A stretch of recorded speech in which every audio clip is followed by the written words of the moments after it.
Hello guys, my name is Animation Tutorial and you're one of us. We're going to be doing one animation today and it's going to be very easy. First, let's start with the background, then we'll start using our piece of stuff that I got to guys. And it's very easy because I need to do before and you just have to add the lines for the time.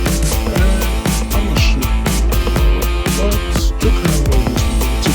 So, if you do those, you have to figure out the colors for one animation. I will show you that in the end of the video. Then you just have to, start putting the work. It's just for follow the guidance.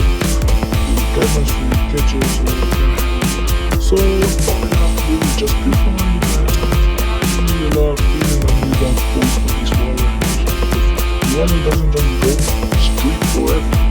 Including when you're doing, let's say, whatever animation. You have to very important skill. And this one being used like that, that's complex. The wall is dry, substantial, stuff like that, the tissue physics. Yeah, understand.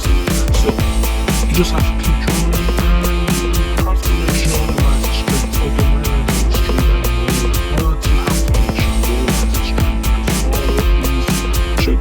Wall is sometimes an irregular color, so you have to sometimes look for animation of irregular color or an irregular shape. So, and at this point you can see that it's doing stretching and coming in back and keep animating there.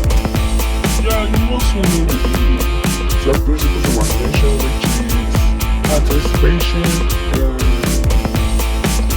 stretch and squish, and all type of animation stories.